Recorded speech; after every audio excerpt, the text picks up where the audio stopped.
little bit, not have to swerve out of things to get myself into safety. So that's what I'll be doing. Or if everyone's going, let's say 65 miles per hour, right? We're on the interstate or on the freeway 65. Let's say they're all going the speed limit. Let's go 5 under the speed limit for about, I don't know, 10 seconds. That way everybody goes way ahead, way ahead. And now I'm just kind of coasting back, right? Okay, now I got a good space cushion. Now I'm going to go 65 and maintain this distance. What I don't like is when people push other people out of the way so they can have a good space cushion. Just go ahead and roll off your throttle. Give yourself a better space cushion.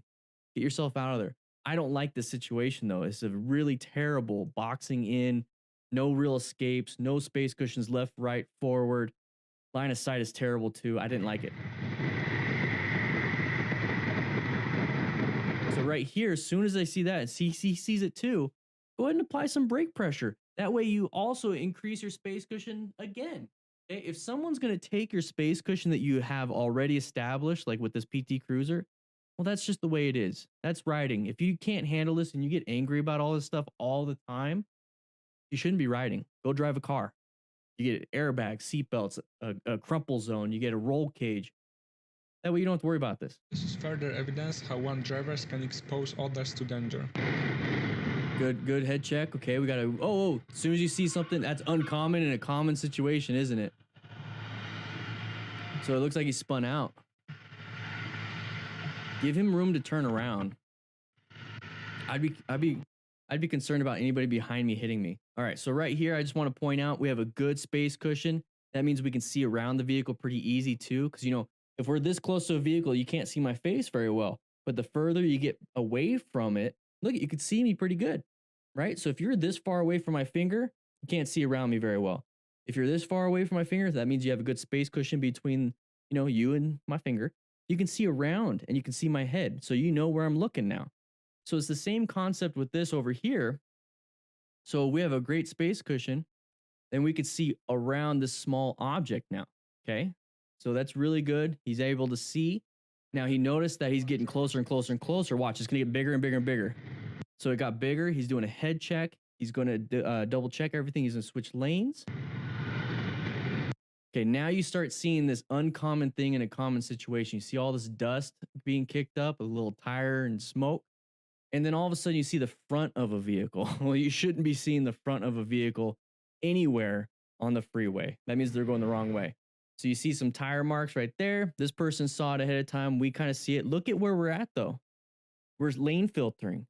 That was a great escape route. He couldn't get into the next lane because that other vehicle with the red rims might have hit him. So he put himself in a good escape route, or basically the only thing he had, which was good enough. I want you guys to see that.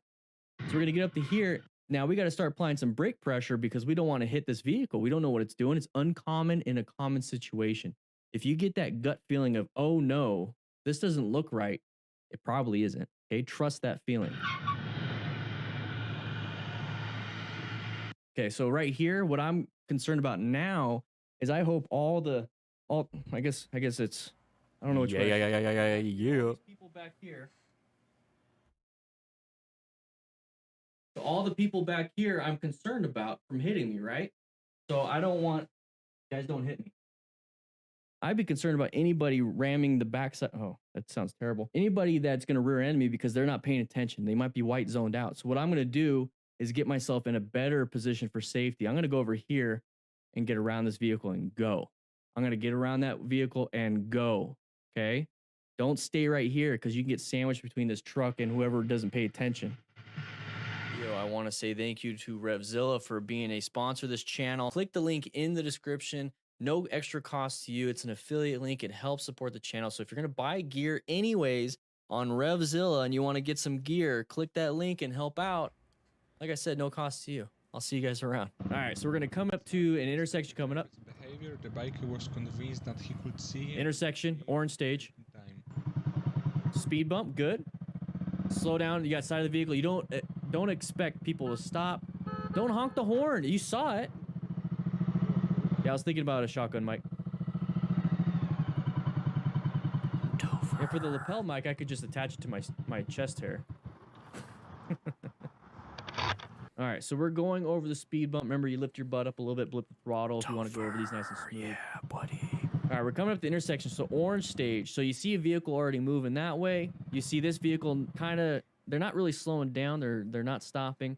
He recognizes it and he's ready for the horn already. Okay, so this is where you need to be responsible for your own safety.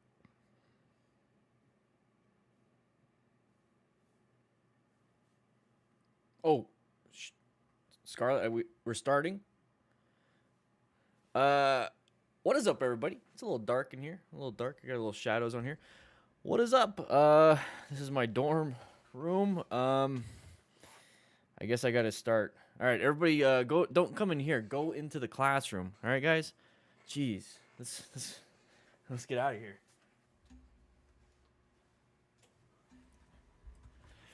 All right. Oh. Whoops.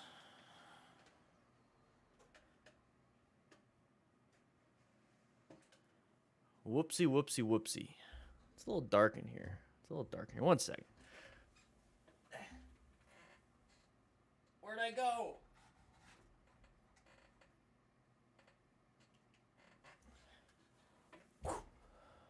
There we go. A little better. A little better. We got some leftover tacos over there. Got some donuts, some donut holes. Man, I gotta run this whole place by myself. Welcome, Topher. Welcome, Steve, to the crew. I had to call out the internet company to come over and fix all the lines you guys were chewing on.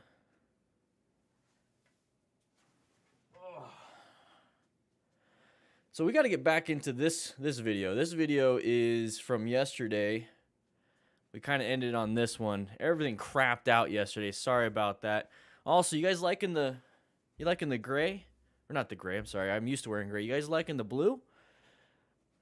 Can I get any tighter? You guys liking the blue shirt? I don't know, I'm liking it. I love long sleeve shirts, especially when I'm in the house. I don't know, it's kind of weird. Firehouse is nice and cool. I like to keep it nice and cold. Let me know if you guys like the blue one. It's navy blue.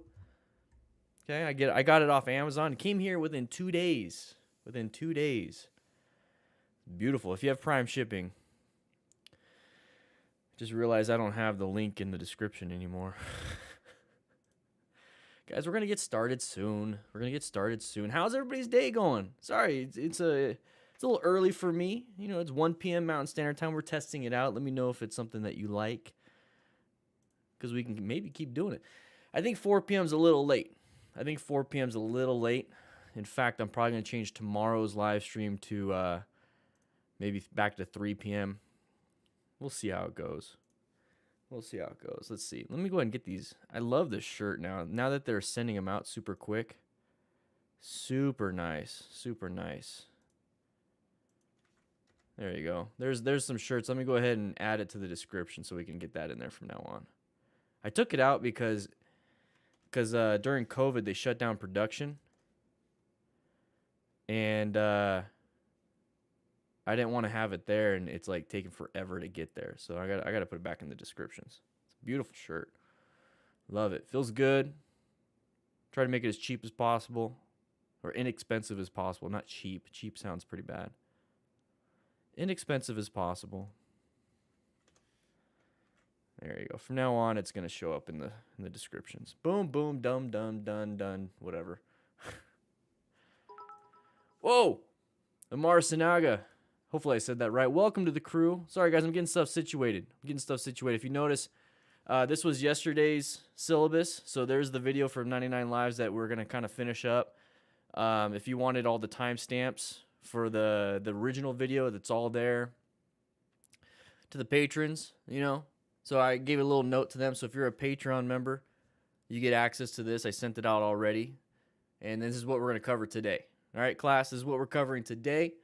So here's the live stream link right here. So if you needed to know it, if you're on Patreon, just click that. And here's the actual original video that we're going to be going over. I send this out as a PDF. Okay, give you a little bit of homework. And then I'm going to go ahead and talk about this. Typically, I don't do Moto Madness because they're truly focused on the bad behavior. So I don't want to encourage it. Let's see if we can change it, right? Brain Peaks, let's start this out right. Keep up the good work. Thank you for the $10 donation. Woo! I'm going to go ahead and put this over here. But guys, if you want to get these syllabuses early, make sure you swing on by patreon.com/DanTheFireman. Among other things, get entered into the gear giveaway. We give away $800 worth of RevZilla gift cards every month. First place gets $400. But if you want the beard and mustache here on the YouTubes, make sure you click that join button. You get multiple different areas of things that you can help support the channel. The best thing you could do is just hit that like button.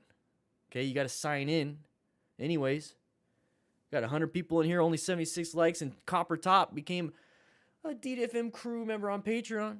Got entered in the gear giveaway. Can't wait. Usually the first live stream of the month, I'll announce the winners. I know, 77 likes.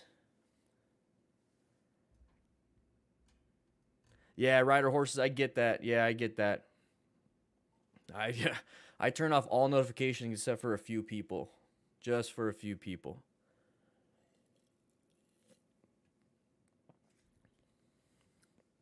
The likes are going up like crazy. Look at that. I'm watching it. 92 likes. Woo-wee. Awesome to have you over on the Patreons. Oh, and also, we did a Q&A a while back, and it's open to everybody. So if you want to know anything about buying and selling some motorcycles, we had a ton of questions, and Matt over here did an amazing job. Let me see if I can get to that post. Let's see. I don't know how I can get to that post. Oh, I got to share it. Let me go ahead and copy that. Let's do that. Let's do this. Let's just double check everything. All right, here we go. So Matt did a great post. Hey, 426 patrons. I've never gotten above 500. Never gotten above 500. It looks like I got a message. I got a chitty chat. So we did a quick buying and selling motorcycles Q&A with Matt. And then we have this right here. So if I click it, so this is open to everybody. So let's go ahead and click that. Multiple pages. Best time to buy a motorcycle. Okay, and then he's answering all these things. Look, this is open to everybody, by the way. This part is free. I wanted this to be free because you guys asked all those questions. So 9 pages, looking good. And then here's his credentials. So Matt's a real person, everybody. Isn't he good looking? Woo!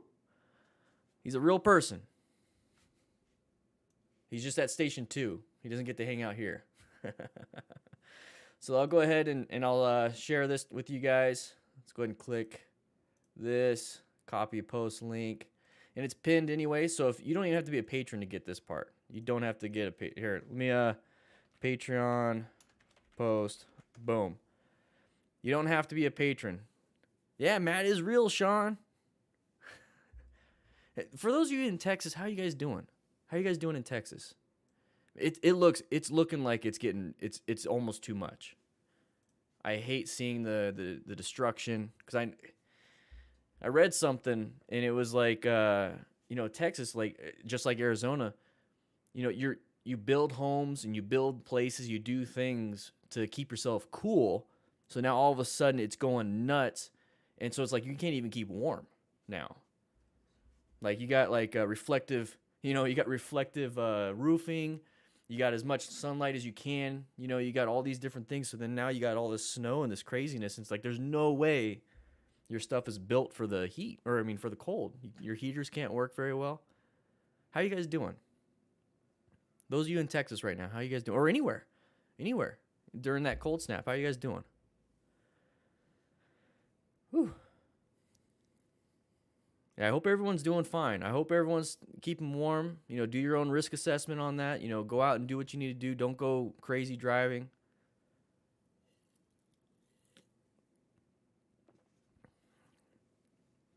$12 degrees in Quebec. Oh my gosh. Yeah, but you guys are used to it, right? Wow. Chitty chat. Rider of horses, how you doing? Las Vegas is great. You guys doing good? Guys, we usually start when we get about 150 to 200 likes. That's when you guys signing in. And we'll go ahead and get started. Copper Top, boom, right there. Brain Peaks, boom, right there. Amar Sinaga. So, guys, if you become members or do anything, look at that. your name pops up right there, right below. I changed it from over there. It was kind of it was blocking people's faces. Couldn't see the screen. This also gives me some time to look at the Discord, see how everything's going. What's up, Jim Sweet? Plus, I get to chat with the class. Everyone's still coming in. Everyone's still coming. Come on, take a seat. Take a seat. Whew. NorCal's nice, man. What's the temperature over there, OV250 rider? What part of NorCal? I really want to do like a ride on the PCH up north. Oh, the Redwood Forest. Ooh, love it. It's one of my favorite places. I like going to the, I'm forgetting the name, Trees of Mystery. I love the Trees of Mystery up there, saying hi to Paul Bunyan and Blue. Taking the gondola. It's a good time. It's a good time. Love it up there. Love it, love it, love it. Anybody know what I'm talking about? I don't want to sound like I'm the only one.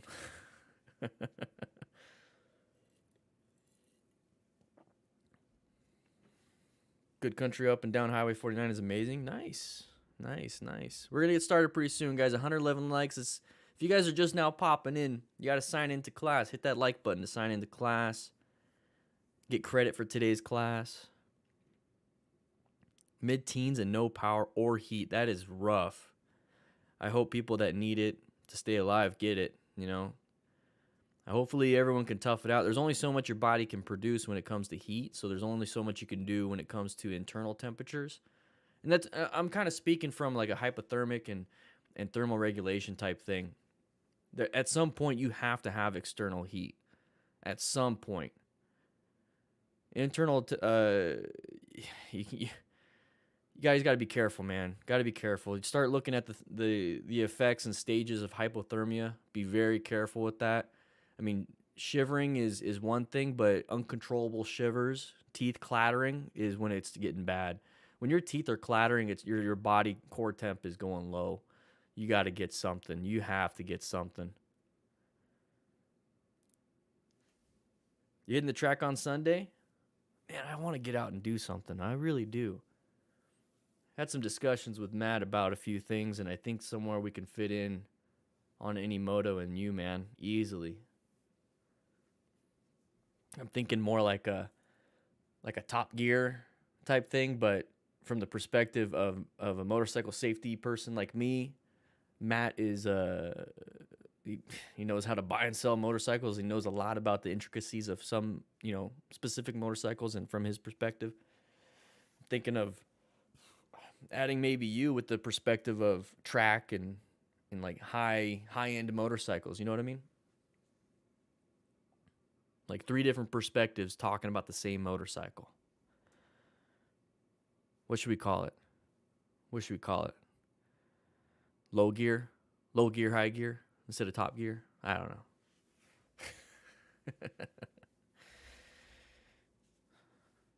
That sounds too much like low side, high side from Revzilla.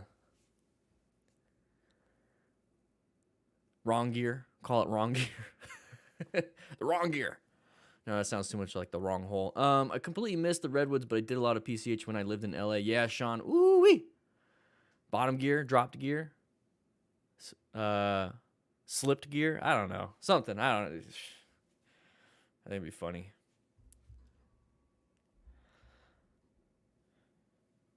You know what I mean? I think it'd be fun. Like a little podcast. I don't know. I got too many ideas. 7th gear.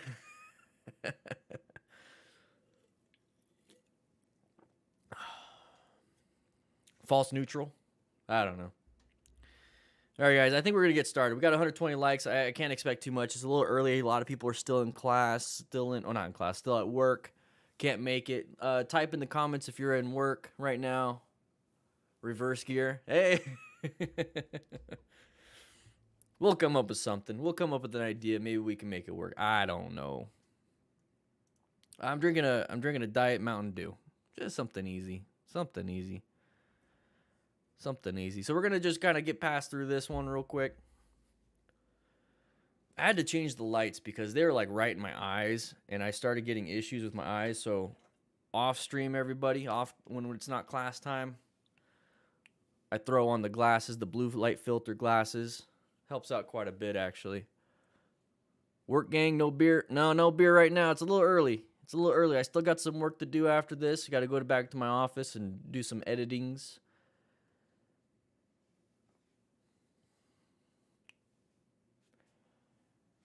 What do you like better? You like... Oh, you can't really tell. All right, guys. Safety gear. Well, that might be a little on the nose. I don't know. I like it. Anyways, let's go ahead and I'm going to click the little record button. Hopefully nothing happens. Nothing bad happens. So here's the thing. If something bad does happen, we do have a premiere tomorrow. Again, we also have a live stream tomorrow.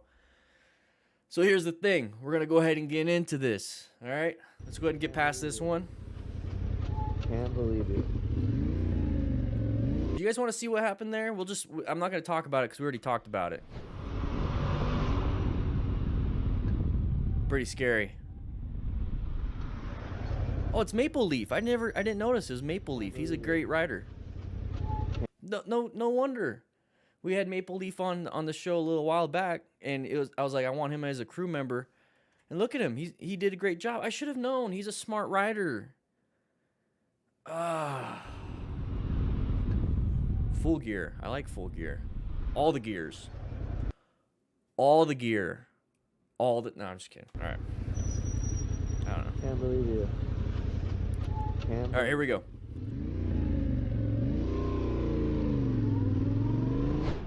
All right, so we're going to be lane filtering on this spot. We're not... Oh, good braking. Watch out behind you. Yep.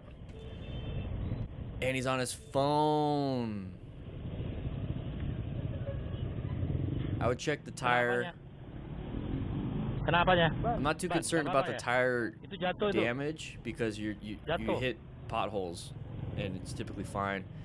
More concerned about the rim. Whoa, you see, look, you just it just walked right in front. Jeez. All right, so when it comes to something like this is what I'm concerned about. All right, so when we talk about, the first person stopping, the second person being able to stop in time, and then it's usually that third person that hits that second person, which hits the first person. Okay, we see that a lot when it comes to car drivers and slamming on the brakes. It's usually 3 vehicles involved in a rear-end collision if there's 3 or more vehicles near it. Okay, so I also equate it to a lot of the straight line weave. So that first cone that you do the straight line weave on. So if you guys don't know what I'm talking about, straight line weave, you got cone, and you're just doing this. It's just a straight line weave. So the thing is, on that first cone, if you go a little too fast, you're not set up for the second cone. You might be able to make the second cone, but then it's that third cone, fourth cone, fifth cone that you completely miss because you're going a little too fast. So appropriate speed to do that, and that also applies to cornering. So everything that we're talking about right now, everything we're talking about right now is setting up. Okay, you have to set up, or you're not going to be in a good position. The only way you can set up is you use this right here, your brain. Your bike's not going to set you up. Nothing's going to set you up other than you making those correct inputs, and then paying attention is what's going to set you up. So when we see something like this where we're not paying attention to this rider, when we're just kind of doing this, we're like looking around, we're looking everywhere, we're not paying attention, we're almost in white stage, we can stop maybe, thankfully, oh man, we progressively broke, we stopped right here, we're right in time. That person behind you is going based off of what your reaction is. So that means they're going to stop even later than what you should have stopped at. And typically that's what involves that rear end collision. So it's in a car or even on a motorcycle. So here's the thing. How can we set up for this one specifically? We're not talking about straight line or slow look, press and hold for corners anymore. It's hard. I talk way too fast. How do we set up here? Paying attention, riding your own ride. So I'm not paying attention to this person at all. Well, the reason why we are right now is because our line of sight is straight into the back of him. You can't see around him. So I position myself for safety. So I'm off to the side. I get it. We're lane filtering, so it's pretty tough. This is why you need to maintain a good space cushion and cover your brakes and be in orange stage. So I'm off to the side. But if I'm right here, I'm constantly covering the brakes. I'm looking for the decrease in space cushion. So if I start, decreasing my space cushion more and more and more, that means this person's slowing down. That means I need to slow down. I'm not going to wait until I see the brake lights, pop up.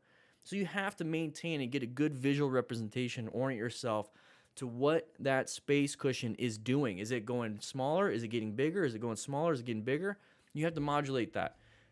Now, the people behind us, hopefully they're doing the same thing. So that's why I'm paying attention to any group rides I'm getting in, but I'm also not anticipating that they're going to stop in time. So I'm always finding escape routes just in case something happens. I'm very concerned about stopping because people behind me might not stop. So that's just kind of where I'm at. So how do we really, really fix all that? We pay attention, we find escape routes, we locate hazards, adapt to them, navigate if we have to, but always, always, always position yourself for safety. So we barely stopped right there and we just got hit. So we should have been slowing down and maintaining a space cushion so the person behind us doesn't have to slam the brakes too. So I get it. He's on his phone. He's doing all that stuff. White staged. That's why we can't be white staged, everybody. And that's another thing. So we're this rider that just got hit. What about the other rider that hit us? That's two perspectives we can play with. We could be the person that hits somebody, or we can be the person that stops and then get hit. Still scary for everyone. The thing is, let's not be either one of them, especially the person that strikes somebody. Kenapanya? Kenapanya? Ban, nggak apa-apa ya? Itu jatuh itu. If you want one of these shirts, Jatuh. it's a uniform though. Make sure you grab one. Links in the description. All right. Ooh, baby. no. Do not pass people in the right on the turn because you're not set up for. Yep, exactly. We're not set up for the turn. Oh, right shoulder impact, possible collarbone. Turn around. Save your buddy. Rescue another rider. I don't care if you didn't know him or not. All right. So the reason why I say don't pass people before a turn is because guess what? When you pass somebody, what are you doing? You're speeding up.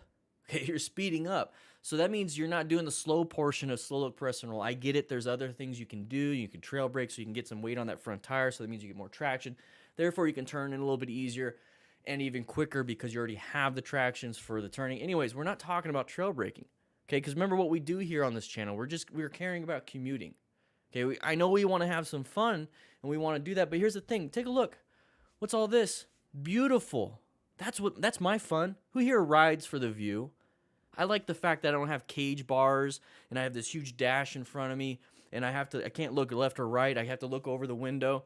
I like the fact that I can look down. I see the street moving. I look to my sides. It's full view. I can see everything. Obviously, I'm using peripheral vision. I don't use my focal vision the whole time. I don't care about this. Now, that's just me, though. Okay, that's just me. The thing is, I want you guys to have two options. This one and then the one I'm talking about, okay? So when I see something like this, we just pass. So that means we're increasing our speed, and then we're going to get into the corner. Now what do we have to do? Reduce speed, then turn. We're not set up for success. We didn't plan our ride. We didn't position ourselves for safety. We should have located that this is a hazardous area. Corners and intersections are hazardous for motorcycle riders. So we're going to get up to here. Now we need to start slowing down. So we just cut in front of somebody to slow down on them. Okay, I'm not talking about this rider right here. This rider's doing the same thing. But that rider way over there, let's go ahead and get my finger on him. That rider over there is even more in a bad spot because he's right there on the corner. We could still slow down and get back into our lane. This guy's not going to have a good time, and we already saw what's going to happen there. So you need to really focus on SLPR, slow look, press, and roll. Okay, slow down before the turn. Okay, you need to look through the turn. You need to press to initiate that counter steering. Get some body positioning in there too. It could help you out, keep the suspension more upright, utilizing more traction. And then roll on the throttle on the way out. Okay, maybe maintain a little bit of the throttle, but you shouldn't have to do that. Yeah, and you're braking over painted lines. So look how far he has to go. Okay, you don't have to get that far if you're doing typical normal speeds. The reason why you have to get that far is because he's going so fast. He has to get that turning in. He has to. The thing is, you can only go so far until you run out of traction and you lose traction. Or you're going so fast and the road has such a huge curve, or I'm sorry, a narrow curve, a sharp curve. It doesn't matter what you're doing. And, you know, one only X-Ram, geez, it's hard for me to say. You know, you go to a track and you know you shouldn't be doing this. You know that this person is going fast for the turn. You start to learn that vision is very important. Judging the turns are very important. Modulating your inputs to adapt to those turns, adapt to those things is very important. Once you get the baseline for that, you can start min-maxing things. You can start giving a little bit more speed, a little bit more of this, a little bit less this, a little bit. You start to reduce variable. It's a scientific process, to be quite honest. But you shouldn't be doing that scientific process out here. You don't know if there's rocks. You don't know if there's cars. You don't know what the road conditions are. You don't know anything. There's too many variables. Reduce as many as you possibly can. Risk management, everybody. So when I see this, though, I'm like, man, I got my trauma kit. Boom, right side, right collarbone, right shoulder, broken, possibly. Double checking them. It sets it down. All right, so we got the Cookie Monster on the back. Very dangerous for that Cookie Monster. Thankfully, this rider let that person know, because that Cookie Monster could have fallen and got ran over. Whew. Oh, wait, what are we talking about on this channel? I forgot. Way too many variables. All right, so Cookie Monster's having a good time. Intersections. Everybody, we talk about roundabouts all the time. Let's just keep looking. It's always a Prius, too, by the way. But then continues. Exactly, Steve. So we got cut off a little bit. So in this situation, this is the moment we have to go into red stage, everybody. So that red border around the screen and everything, red stage. And then right here, look at that, boom, right over there on the corner. You can read, you can look at stuff. All right, it's fine. Make sure you click that like button, sign in for today's class, by the way. The thing is, what you can do right here, that red stage, is that navigation of a threat when you plan. Okay, we're not adapting to anything right now. We have to navigate something. So we can accelerate out like he kind of does, or we can decelerate. We can't swerve to the right because we're going to hit this right here. We're going to hit this right here. Let's go ahead and make it a little bit cleaner. So we can hit the curb. We can't accelerate, or we can't swerve left because we're going to hit the car. So this is a no bueno. This is a no bueno. We can only accelerate or decelerate. Those are the two options we have for an escape path. So he chooses to accelerate out because we can definitely beat a Prius. I mean, come on. Come on. Not a Tesla, but a Prius. Not all EV vehicles are bad. But the thing is, deceleration is very important. It's something that you can easily do. It's something that everyone understands with good progressive brake pressure. Just go ahead and squeeze that front brake. Let the person go. Catch up to your buddy. Utilize your Cardo Pack Talk Bold. Talk to him. Hey, Cookie Monster almost fell off. Hey, this Prius cut me off. Hey, I'll see you when we get there. Let's just keep chit-chatting, okay? Don't worry about it too much. Simple. If you're just now joining the class, make sure you hit that like button, everybody. All right, so we're moving forward. Adventure riding. Oh, good. Followed the track, but a little too slow. A little too slow. Move with a purpose. Move with a purpose. Those look like 50-50 on off-road tires. Oh, he was going to do a good lift. That was very good. All right. Flat. All right, so this right here, I love riding, or I used to love riding my Harley Davidson Sportster 1200. It was a Nightster, had some knobbies on it. Woo-wee! Had some fun on some dirt roads out in Yuma, Arizona. But here's the thing. You always have to move with a purpose. Move with a purpose. You can't hit the brakes. You can't go slow on dirt. Not all the time. You know, when in doubt, throttle out. You know what I mean? But here's the thing. We're going to get up to here. We slow down quite a bit. Okay, I get that. And we're going to aim for the tire mark. Okay, so we know that it's pretty much packed. I'm not going to say I'm an expert when it comes to adventure racing. Here's the thing. I'm just explaining what I've done when it came to a Harley Sportster. My clearance was 3.2 inches, okay? So I had to do stuff like this. So we're going on this right here. The thing is, we're going a little too slow. We hit that bump at a little bit too slow of speed. It's going to jostle us a little bit, move the center of gravity. We're going to lean one side, maybe apply the brakes. Not apply the brakes, but either way, center of gravity, tipping, topping over. I understand counterbalancing. Okay, well, you could do that out in a parking lot, doing U-turns, figure eights. Counterbalancing is very important when it comes to motorcycle riding. So when we get jostled like that, we get tipped over, that's a bad thing. And that could be something that you do on the road too. You're doing the middle of the U-turn, hit a pothole, middle of the U-turn, hit a big rock accidentally, and it's going to mess you up a little bit. So this is kind of good for street riding too. So we're going to get close to this, hit that bump, and see that handlebars? Uh-oh, not good. So this is why I say throttle it out a little bit, okay? Hopefully it's going to straighten you up. So if you know, go a little too slow, your handlebar's kind of easy to do this, right? Well, when you give it a little bit of speed and you're going 20, 30 miles an hour, you can almost like take your hands off the handlebars. Kind of the same concept. I'm not getting into the science of it. But when in doubt, throttle out. So just go ahead and give yourself some throttle. You already have a good path over here. Nothing's in your way, so you should be good. So dump the bike. And one of the things that I want to point out is look where we're at. If that bike landed on your leg and you broke it, man, it's a huge risk to go out here with an adventure bike like this. So understand that you're going to do some risk management by getting proper gear. So get yourself some at least mid-calf boots or something when you're out here, because you don't want that thing landing on your tib fib, snapping it, or even your ankle. It would be pretty hard to shift. You might have to keep it in second, third gear all the way home because you're not going to be able to shift very well. So guys, if you need to get any gear, there's links in the description, ddfmcrew.com/beginner gear. Revzilla has a great beginner gear list. I just say go ahead and check anything out from there. Great stuff. It's great. So check it out.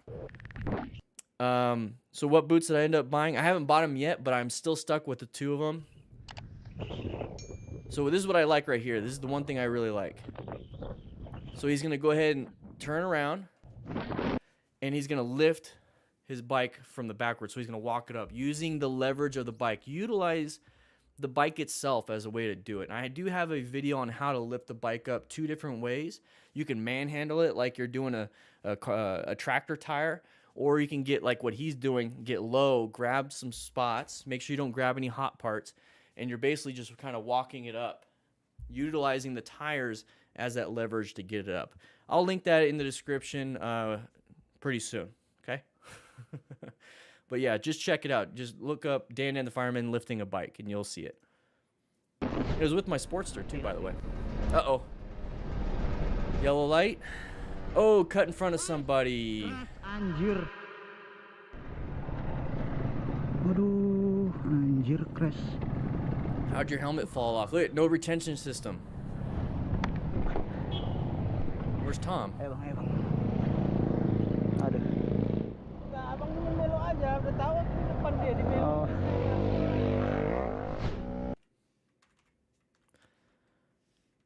All right, let's go back a little bit. All right, so we're gonna get going over here. All right, so what we have is we're gonna have this person, I believe, cut off this person. We can't really do too much of a diagnosis on this, so I don't know what the situation was, what the fundamental skills were on any of these things we're observing from afar. So that's what I like about having a space cushion. Here's the thing: we're way back and the huge group is way up there. That's what I like to do. So I like to witness these things, and boom, I get my trauma kit. Make sure I know how to help somebody just in case they're severely hurt. But hopefully these people are wearing gear. It doesn't look like they are. So make sure you get some gear because you never have control of stuff like this. Boom. Cut him off. Ooh. Right shoulder, right knee. Don't know why I did that. But then make sure you have your helmet retention system on. One little quick tip. Right when you get on or right after you put your helmet on, just do this with your chin. Just do that. Because if you don't feel that retention system on the bottom of your chin, like this, if you don't feel that, and it's not pulling against your chin, it means it's not strapped. If there's nothing, no resistance.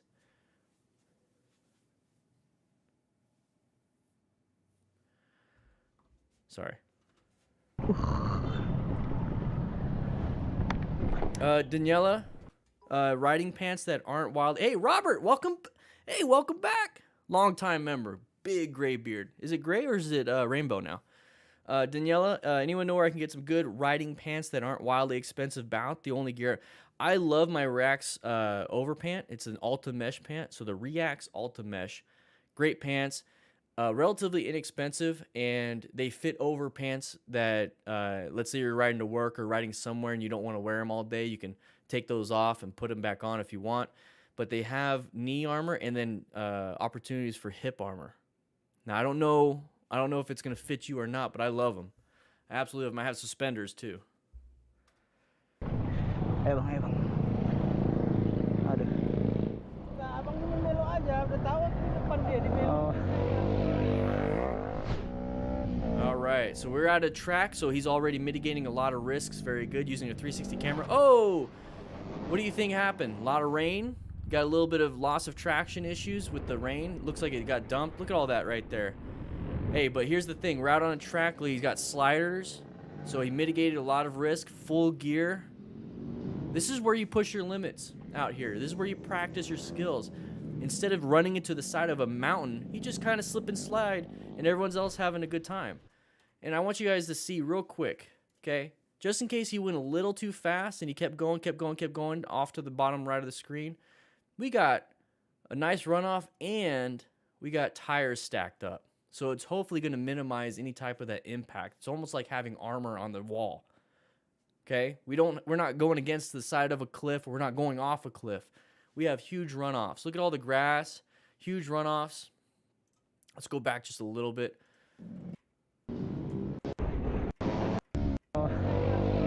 Let's get you off screen. See, look at all the runoffs. Now, typically you have like officials here, maybe even EMS on scene just in case something happens. This is where you want to practice. This is where you want to do your stuff. Too much front brake for the conditions or cold tires with bad conditions? Could be. Yeah, definitely. You would know, X-Ram. You definitely would know. That's where that front tire lost traction. We don't know exactly why or how. I can't see his right hand. But yeah, definitely loss of traction. And all those different reasons for loss of traction easily could be, the cold tire, so it's not so grippy. Front brake, remove traction from the tire from turning. What else? It could be bad tire. It could be slick surface. There's so many different variables and factors. That's what I love. So when you know all the variables and factors, how do we reduce as many of those as possible? Warm up our tires. Double check our tires for damage. Make sure we're not slamming that front brake in the middle of a turn, because we're probably doing some trail braking, so you can give it a little bit. What else did I say? I don't know. Make sure the conditions on the road are clear. So there's so many different things you can do once you understand what causes a lot of different crashes and close calls. And that's why we do the after action process. You find out all the different factors using root cause analysis, and then you find solutions for those factors. You can't mitigate everything, but here's the thing, you can minimize a lot of it. So minimizing damage to the bike. Look at, we got sliders. We have full gear to us, so we're not getting damaged too badly. The impact, the abrasions. So we're minimizing all these different aspects of motorcycle riding, and we're doing a good job.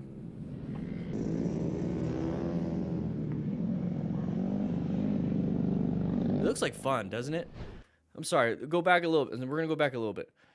These dudes right here, they look like little small bikes. Who here wants to get like a small track and just like max size of the bike is like maybe a 200, maybe 250, max, like max. There's no way you can you could do a 600 on the small little track that I want to build, but the thing is, it's like too much bike for that. I would love to have like a 125cc, maybe an electric bike, just track. You know how many things you can train? I'll put intersections in the middle of things, I think it'd be fun. All right, so we're moving at night. So one of the issues at night is low visibility. Look ahead.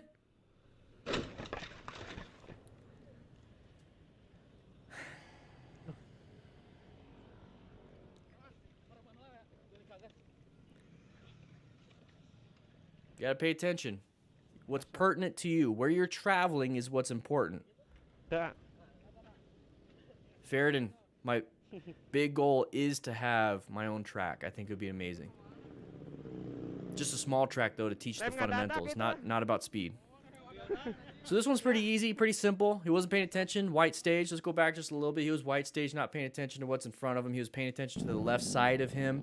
So remember what's important to you. We're riding at night, low visibility. Notice how over there on, right there, that light is kind of blinding, and it removes a lot of what we can see in front. So you have to remember, vision is one of the most, if not the most important things for you to have when it comes to riding a motorcycle. So if we need to see, that's going to be blinding. If we can't see, reduce that factor, minimize our speed, so we can increase our space cushion, increase our stopping distance, increasing the time that we can utilize any type of red stage maneuver. So we're looking left, having a good time talking. This is what I don't want you guys doing. So I understand maybe in this area you can't get a hold of a lot of Bluetooth systems. There's plenty of Bluetooth systems in the world, but we do utilize the Cardo Pack Talks and the Cardo Freecoms, the Cardo Scala, whatever. I don't even know what it's called anymore. The thing is, link is in the description. You get a discount once you get to checkout. That's what we use here at the D-Different Crew. That way we're not looking where we want to talk. We can talk and look straight. Simple as that. Let's not do this part right here. Progressive brake pressure, communications, vision, biggest thing here. Let's go ahead and skip this one. All right, we're riding. We got one mirror. Good side of the vehicle, side of the vehicle. Slow down, slow down, slow down. Ooh, got a little scared. Do some better progressive brake pressure. All right, do some better progressive brake pressure on that one. All right, so we're riding through town. Okay, looks like it's early morning. Hands are probably really cold. He's almost doing a full pin on this. We got one mirror, so it seems like it's street legal. I don't know about the light. Doesn't matter. There's that side of the vehicle. So we got to be paying attention to the side of the vehicle. As soon as we see that going to orange stage, just be prepped and ready for this person to come out in front of you. So cover those brakes so that way you're not reaching for it and then smashing those. You're already covering the brakes. Okay, so we're yellow stage. We see the side of the vehicle. Okay, is that vehicle going to do anything? Yeah. Simple as that. Instead of like, what's going on? White staged out. Oh, vehicle. Oh, crap. Ugh. You don't want to do that. You don't want to do that. You see how quick? That wasn't a smooth input. So everyone pay attention to his right hand. Let's go back just a little bit. Oh, let's get that out of the way. Pay attention to his right hand. So it's going to be a very quick, abrupt engine deceleration. Smooth inputs, everybody. The reason why we do these abrupt things is because we panicked. Watch. Very abrupt. Smooth is fast. Fast is smooth. Slow is smooth. Smooth is fast. Something like that. I forgot. It's one of those things. But either way, be smooth on the inputs. All right.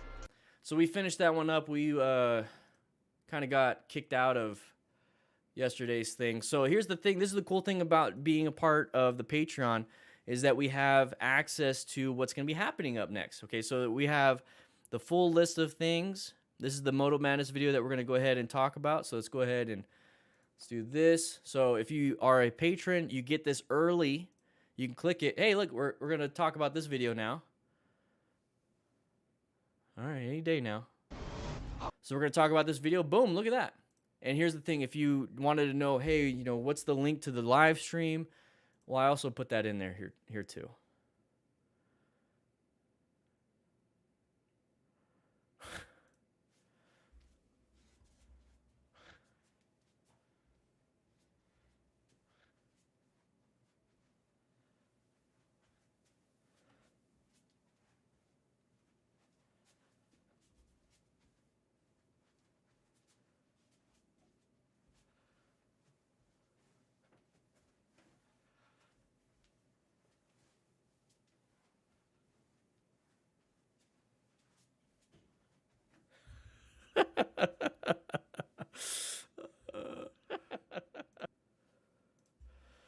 All right.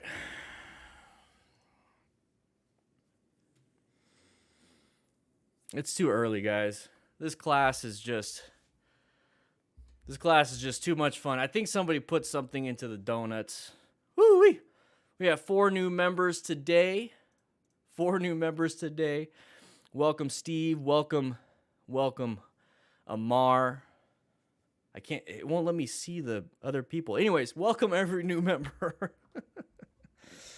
There's something in the tacos. Oh, here we go. I haven't seen a Moto Madness in a while. I gotta skip the intro because I think it's copyrighted.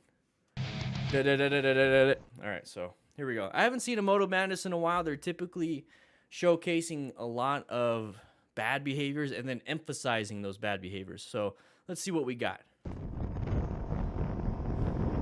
All right. Coming up to the intersection, orange stage. Oh, red light. Good thing. Good braking. Good braking. Good job. Whoa. So we're gonna stop right here. Let's go back a little bit. All right.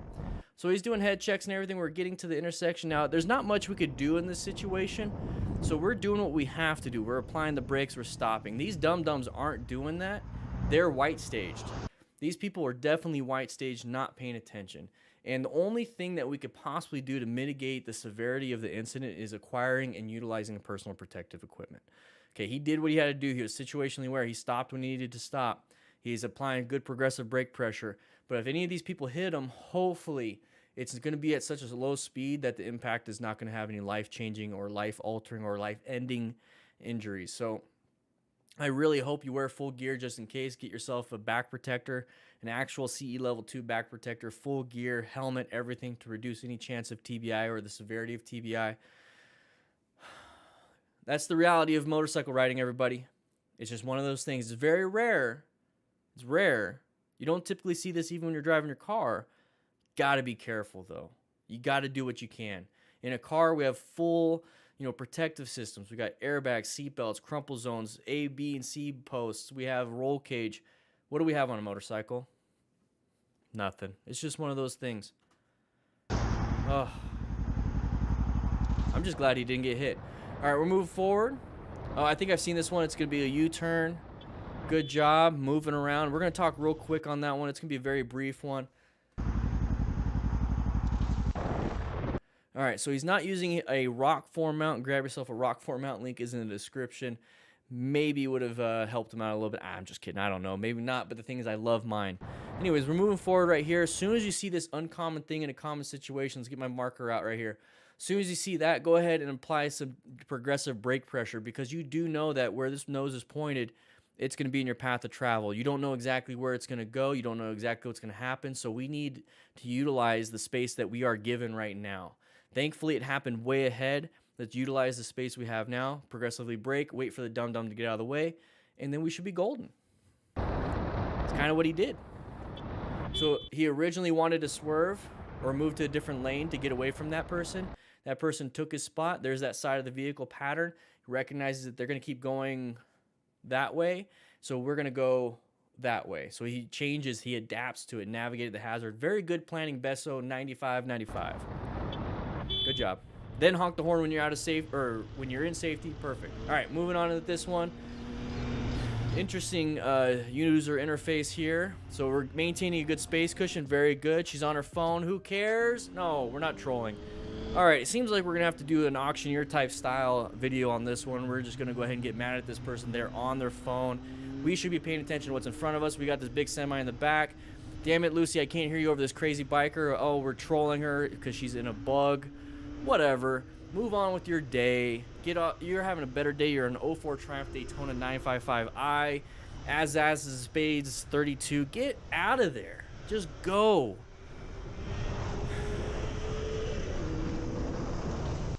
All right, so we're moving on to this one. We're starting to get a little boxed in. Watch out, uncommon thing. They're slowing down. They're going to get in our lane. Watch.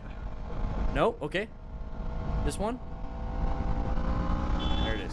So one of the only issues you really have when it comes to interstate riding is merging issues. You don't have cross traffic because that's the kind of the point of being on the 495 Beltway from Doubtology. So what he was saying is, Don't do it. don't do it. So I love the fact that he's being situationally aware. The reason why he's saying don't do it, what's the pattern we always talk about? Big open lane, right? Beautiful spot for me. It's going to be a beautiful spot for this Mustang. And typically they hit pedestrians, but they might actually hit us. So here's the thing. This person's right on their ass. What do you think they might want to do? Okay, merging issue. So he's like, don't do it, don't do it, don't do it. Don't do it. I don't like this spot. I'm in the blind spot. I would move over to the right lane since I just passed that semi. Now, why do you think this person right here might have wanted to switch lanes? Because that Mustang over here next to my head is on their ass, and they're just tired of being in the fast lane now. They're going to move into the slower lane or less fast to allow the Mustang hit somebody else. It looks like they've already had issues by being hit, so they're going to move over. So here's our thing. If we see people being kind of weird, uncommon thing in a common situation, just move over a little bit. We're on a freaking nice motorcycle. We can definitely get away from it, having a better day. All right, moving on.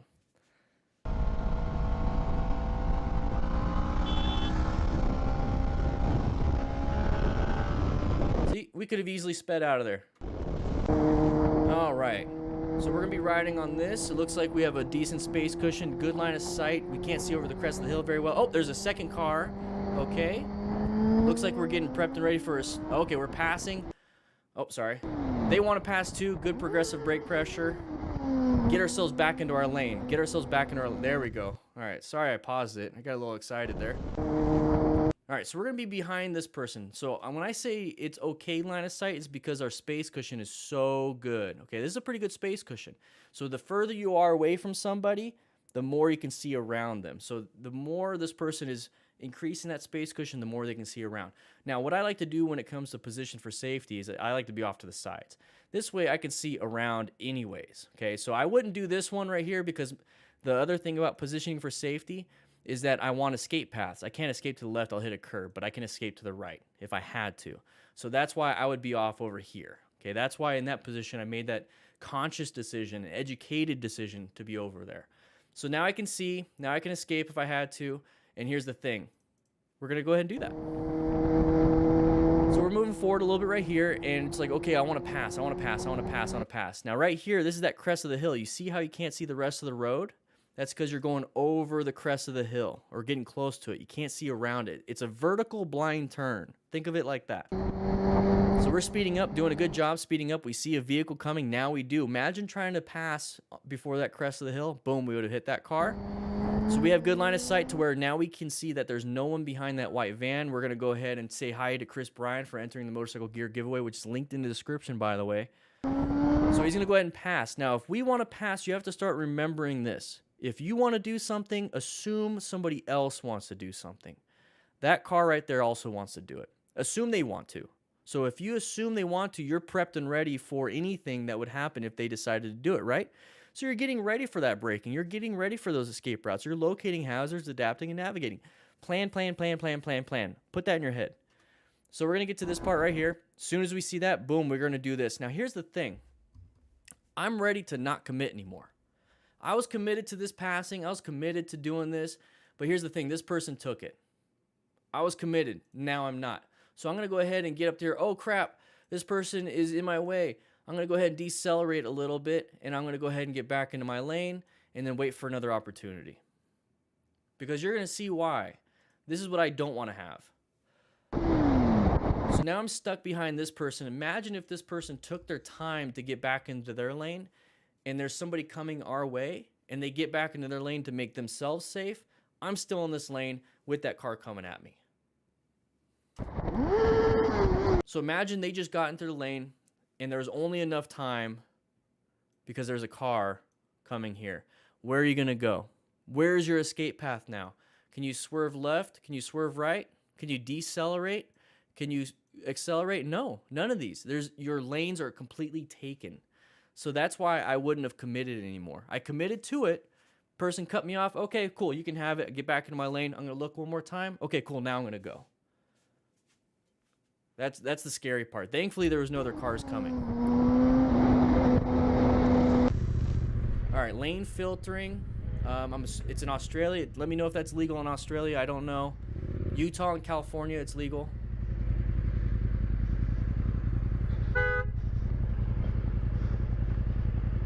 If it's legal, that's perfectly fine what he did. He wasn't speeding. Mate.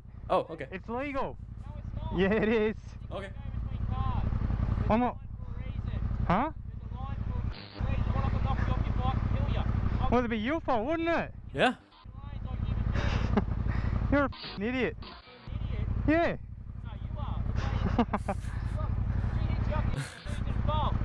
Him. All right, we're going to point... All right, so they're just arguing. We're going to point out the good on this, which was if you're going to lane filter... Okay, assuming there's a difference. People are telling me that I shouldn't be saying lane filter for when people lane split. So I won't do that on this one. So this is considered lane filtering then. You see how he's going very slow. It's like, I don't even know what that is. It's got to be like 2 or 3 or 4 or 10 maybe. It's definitely not 20. So when you lane filter, you want to go nice and slow. We have a good line of sight. So go ahead and go slow. Don't go fast. Don't scare people. And also another thing I want to point out. Look at the line of sight though. Look at the line of sight. Beautiful, right? So if you can't lane split, this is where I like to be. I wouldn't be on the line. I'd be more, I'd be more like right here, but I wouldn't be side by side. I'd be, okay, let's actually get to an actual spot. All right, so here we go. So what I would be doing is if I couldn't lane filter and like this is the end of the line, I would be like right here. I'd be right there. And the reason why I would be right there is because look at the line of sight we have. And if I was right here where my head is and the person behind me slammed in the back of me, I would have been sandwiched right here. If the person behind me wasn't paying attention and then they slammed into the back of this car and I was lined right here, hopefully, if anything, I might have just got a clip on my leg and maybe a broken leg. It's better than a broken back. So that's why I like to be positioned there. Also, what helps me out is that if I have to and I see it ahead of time, I can accelerate through real quick. So that's what I like about that. Thank you, Mike R., picking up my first Bike Friday. You and the MSF course have been wonderful resources. Truly believe you have saved multiple lives with what you do. Have a great day. Hey, thank you so much. Appreciate it. Thank you, Mike R. You're going to have, picking up the Bike Friday. You're going to have a good time. Here's the thing, though, Mike, real quick, before we jump into that. Yeah, go ahead and sit back down. You don't have to leave yet. Go ahead and grab a donut. The thing is, if it's a new bike, they're probably new tires. So take that first 100 miles very easy, okay? Don't worry about trying to scrub it in. It's going to happen naturally. The first 100 miles, first gas tank, take it easy on the turns. Take it easy on the accelerations. Take it easy on the braking. Treat it almost like it's raining the first 100 miles. You can still do it, having a great time. You'll still have good traction. Just don't go nutty, okay? Also, practice your friction zone. Find that friction zone before you even take off. Figure out your braking before you actually start riding on the road. That way you know what you can do. Every bike is different. Every bike is different, Mike. Thank you for the 10. I appreciate it. We just had somebody come in. Let's see. I can't even see it anymore. Thank you for joining the bike giveaway. All right, we got to move on with this. Sorry, guys. I was having too much time or too much fun. Renzi, go ahead and delete that whole thing. No, wait, no, just kidding. Don't do that. Never mind. Leave it all in.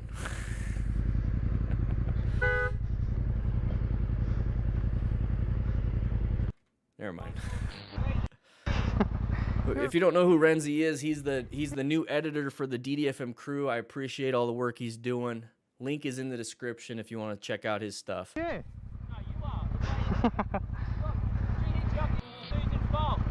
Him. It allows me to focus on motorcycle training concepts. All right, nighttime, low visibility. Looks like it's a little misty. Looks like it's a little foggy. Be very careful. Watch out for merge issues just like this. Why did we accelerate into that? Ian Durgan, why did we accelerate into that, buddy? All right, well, this one's gonna be quick. We're gonna go through a lot of these quick. I just had a good time with the first few. All right, so low visibility on this one. We see brake lights, be a little cautious, orange stage for the area involved. This person's switching lanes. Chad Kidd, welcome to the crew. So now he's in our lane. So here's the thing. I believe Ian Durgan decided to speed up and let him know what was up. The thing is, you can't be doing that. You can't be doing that. If you speed up, your only escape path is this line at highway speeds. I wouldn't want to accept that. I want to maintain my space cushion. So go ahead and roll off the throttle. You don't even have to apply the brakes. Just roll off the throttle.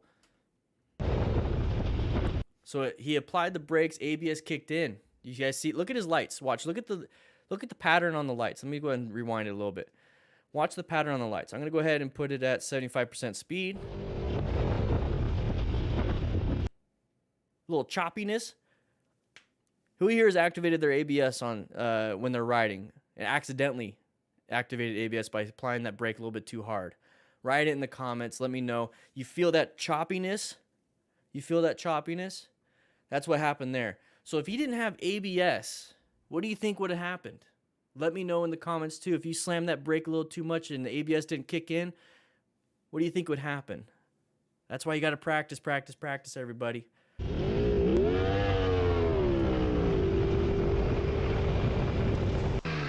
All right, so we're going to be riding Straw Dragon Triumph Street Triple RS. Woo, good bike. Not using a rock form, using the ram mount. Still, I prefer mine. Sun in the eyes, big open line. What do you think? Anybody's going to come into our lane? You think anybody's going to come into our lane? That's normal. What are you getting upset for?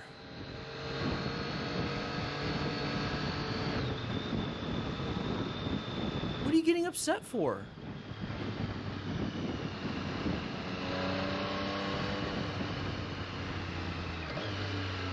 That's nothing.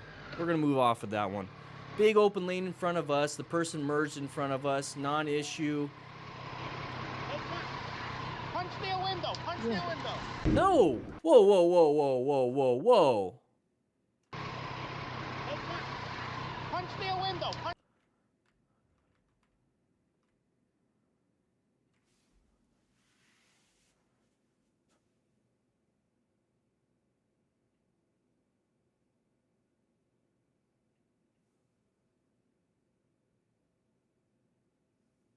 Punch their window. All right, intersection, side of the vehicle. Be very careful. Adjust your speed to modulate, get inside. That guy might cut out in front of you. Okay, we're good. Now back into yellow stage. Did a good job. Back into yellow stage. We're speeding a little too much. I think we're gonna have a speed wobble. Oh, I don't want to see this. Oh, we're not gonna. No. You don't know if vehicles are gonna pull out in front of you at this speed. Can you brake at this speed? So this is one thing I didn't like about Moto Madness. Good escape path, though. Moto Madness likes to emphasize a lot of these dangerous habits, and I don't want you guys doing that. Ooh. So we talk about putting ourselves into close calls by doing dangerous behavior. This right here is one of those things. A huge factor in close calls and crashes is too much speed for the conditions or your ability. Whew. Not good. So here's the thing. What I was concerned about was his total stopping distance. Your total stopping distance at this speed, I think it's 215 kilometers probably. Write it in the comments what that is in miles per hour. I'm a little bit dumb. Anyways, a little too much speed for the conditions and for what he's doing. Total stopping distances could be huge. I'm talking football fields total stopping distance. So really all you have is escape paths and swerves. So I was getting to this point right here where it's like you don't know if anybody's gonna pull out in front of you. You can't adjust everything. So this person is gonna pull out in front of him. He's gonna apply some brake pressure. You notice how his weight is starting to transfer? Well, all we can do right now, if this is our total stopping distance, is crash into the back of the vehicle, or it's a small line. Let's make it a little bigger. There we go. So all we can do is try to slow down, smash in the back of the vehicle, or find an escape path, okay? So it's, hey, plan still works if you're going to be riding like an idiot. So position yourself for safety, locate the hazard, you locate it, adapt to it. At this speed, it's all pretty much navigation at that point. Find that escape path. He's not going to stop in time. Swerving to the left is a little bit hard, especially if there's vehicles in that left lane. So he's looking for that escape path. His escape path is right here, and that's all you get. Can you do that at 200 kilometers an hour? People are saying over 100, so 133. Can you do that? Hopefully you don't have to. Hopefully you're not going that fast. But here's the thing. If he could do it at this speed, if he could do this at that speed, you could do it at the normal speeds. So look at the escape path. This is all you need for a motorcycle. This is an emergency maneuver. Only do it for emergencies. You have to realize what you're capable of doing in an emergency. And this is one of those things that you are capable of doing. You just might not have had the practice yet. So practice your swerving. Practice your escape paths. Practice, practice, practice. What I like to do out on the road is I like to find like a narrow area next to the line, like just like he's doing. I'm like right next to the line. I see if I can keep my tires next to the line while looking straight. I don't want to look down. I can still use peripheral vision. See if I can maintain that. It's just something fun to do, especially when you're going like 40, 45. Ooh, that was kind of dumb. Exactly, Miguel. I can't do that. Better not speed. That right there is a risk assessment, risk management. Quote of the day, Miguel. I can't do that. Better not speed. Hey, if you can't do something, better not do the thing that's going to put you in that position, right? Love it.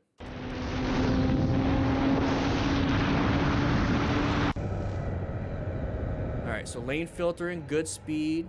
Australia, is it miles per hour or kilometers per hour? Okay, so open area, get back in your lane. Get back into this lane. You're good, good, good, good. What?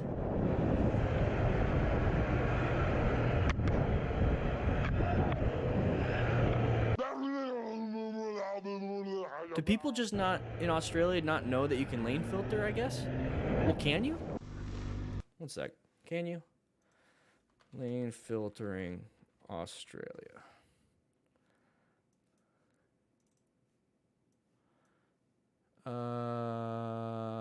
Okay, let's see. Oh, there's different states. Lane filter is not illegal when you have open license.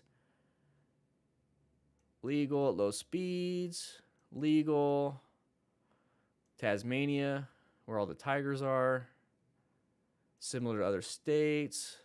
No specific laws. So while it isn't illegal, that's fine. Allowed. Yeah, so get over it, mister. Get over it.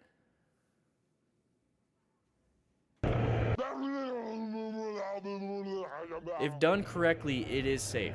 And he did it correctly. No, no, no, no, no, no, no. No, no, no, no, no, no, no, no, no, no, no, no. No. No. No, don't do that. Please no, don't do that.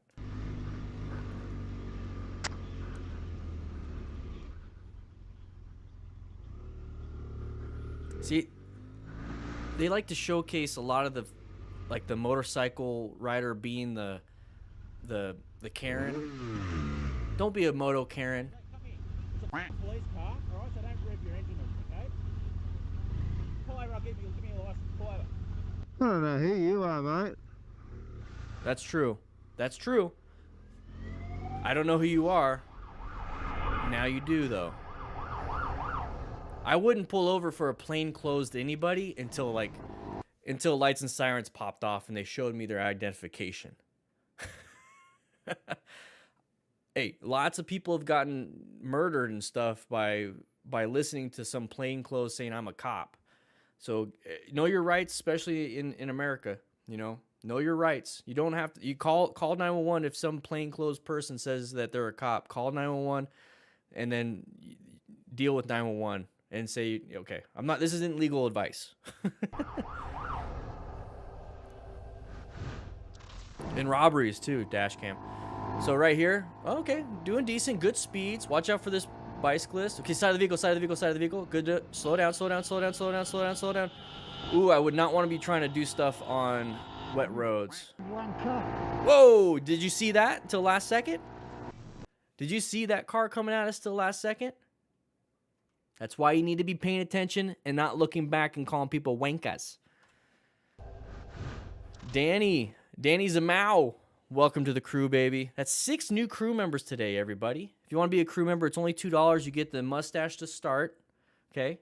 $2 is rookie status, but you get a mustache to start. You get all the emojis. I want to see some emojis in the chat from crew members. Everyone click the new emoji, join, that little join with the finger. I want to see it from everybody. Rookies, everybody, I want to see it. Click that little join emoji. Do it. All right, here we go. Here we go. So we're going to be going over here. So there's that side of the vehicle. That's something we see all the time. Okay? Side of the vehicle.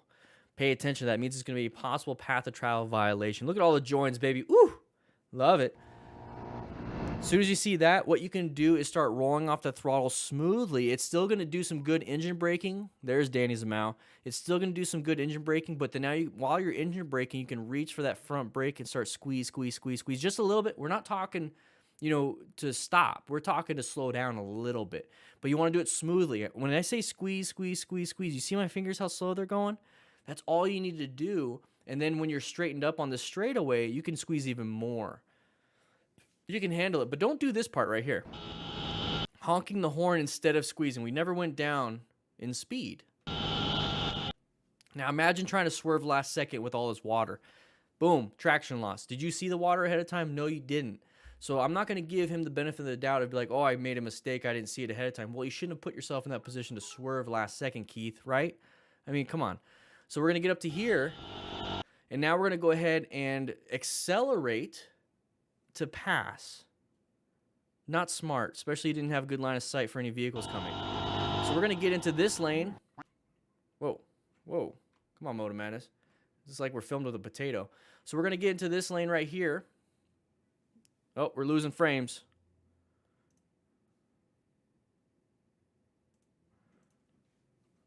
We're losing frames. 1 second. Maybe it's not the potato. I think it's the internet, my internet. Hey, is a rookie chewing on the cables again? I just got them replaced. All right. We're back at it. So we're getting into this lane right here. We're not looking where we need to go. We're already in the other lane. Look at that. New threat. New threat. That right there is what we have to pay attention to. We passed one threat. We're going to go into another one. Don't be like that. I've enjoyed all the introspection into these breakdowns. As a prior EMT, I appreciate all the MOI info on each each incident. Keith, hey, I want to start doing some more medical AARs. Write in the chat if you guys want me to do more of those medical AARs where I talk about what to do, how to do it. You know, I use a lot of medical terminology. Let me know if that's what you want to do, because I might start getting back into that, especially now that Renzi. Hey, Renzi, how you doing, man? How you doing? What do you think? I talk about it's going to be a lot of text. It's going to be longer videos. Let me know. Renzi's been doing pretty good. I like it. I like it. Yeah, you guys all want medical stuff? All right. Never a dull moment. You were chewing on the cables. Hey! We got donuts, man. Just eat a donut. All right, Chad. I'll get back into it. All right, so we're moving into an intersection. Very dangerous area.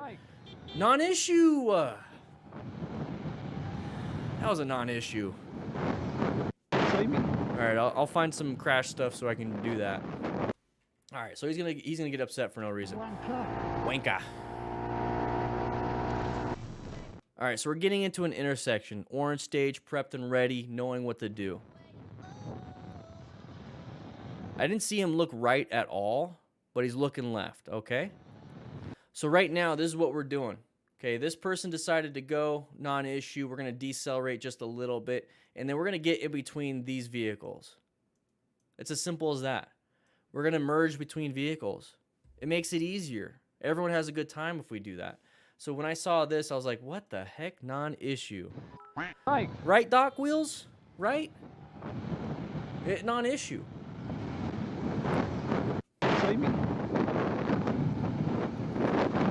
Alright, why? 310. Alright, so, whoa, watch out. Heavy drugs. Heavy alcohol and drugs. Is this Florida recently? Buccaneers fan? Very dangerous. Very dangerous for that guy. I've seen many people get hit, especially wearing Crocs like that. Anyways, high risk, high reward for him. It's low reward for me, but it's very high risk, high skill. This right here is why. Here, bro. Come on.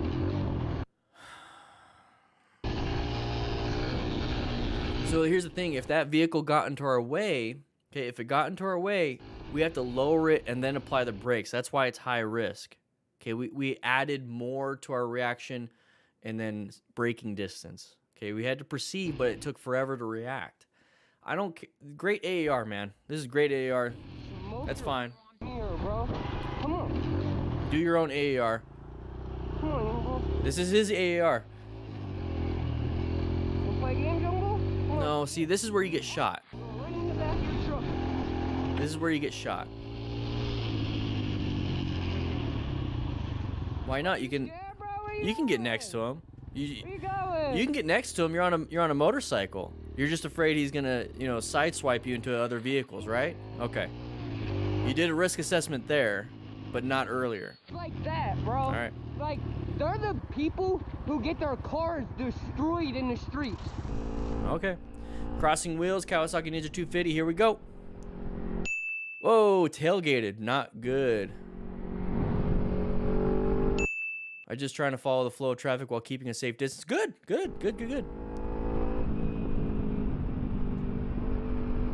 Here's the thing. Don't brake check cars. Now that the dum-dum is in front of you, let them be in front of you. They're increasing your space cushion, so roll off the throttle. They're still increasing that space cushion. Now go ahead and get back into maintaining speed with flow of traffic, and they're way ahead. Non-issue.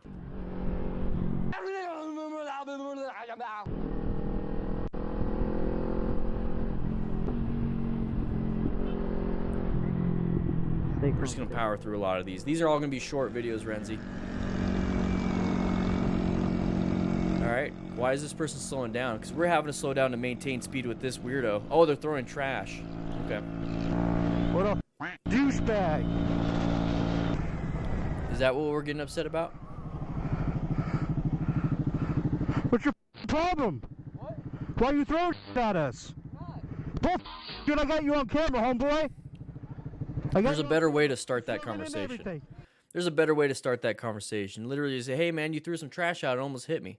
Simple as that. Might not have gotten the defensive because that gives them the opportunity to say sorry.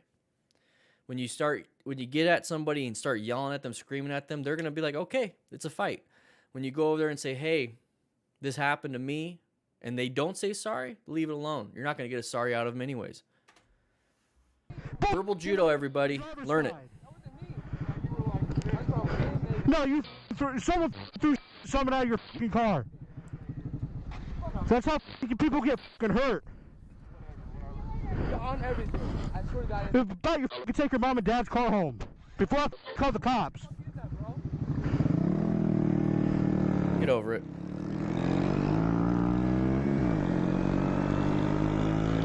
Get over it. Yeah, this is why I don't like Moto Madness videos.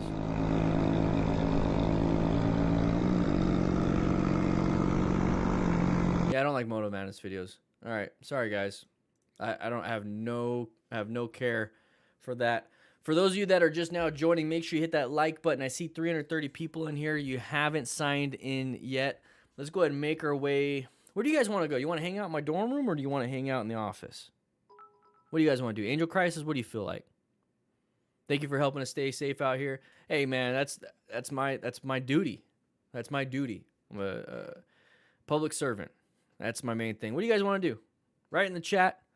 You want to hang out in the office or you want to hang out in the dorm room? Both? I don't know about that, Steve. I don't want anybody in my room if I'm not there. You want to go to the gym? I don't know if I have the mic. Let's see. I don't have a mic yet to walk around, but let's go ahead. Let's check out the gym.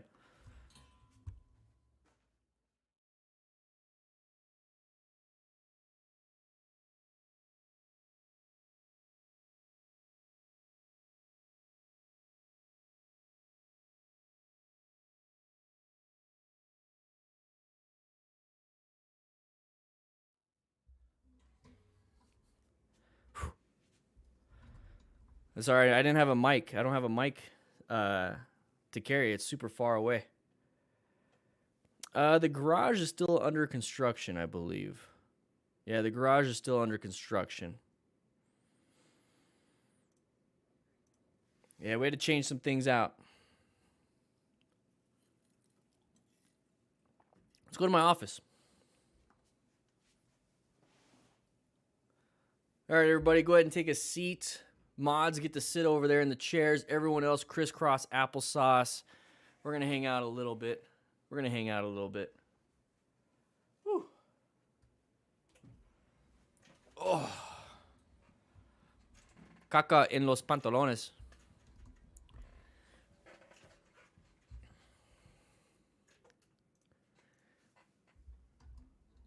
Woo-wee.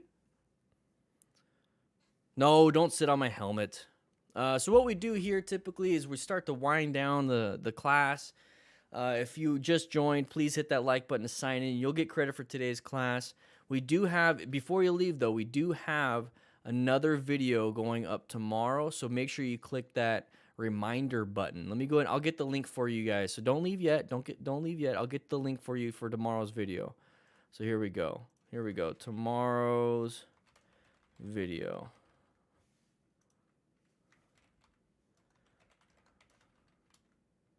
The heck?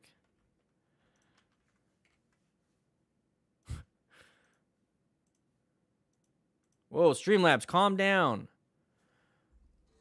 Streamlabs. Jeez.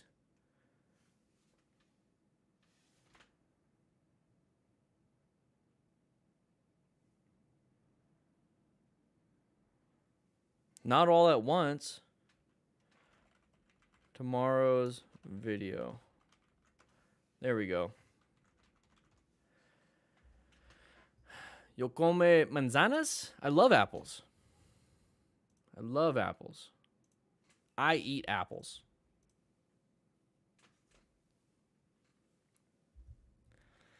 That's tomorrow's video, guys. If you want to click that, go ahead and click, before you leave, click that video, or click that video to leave if you're going to leave.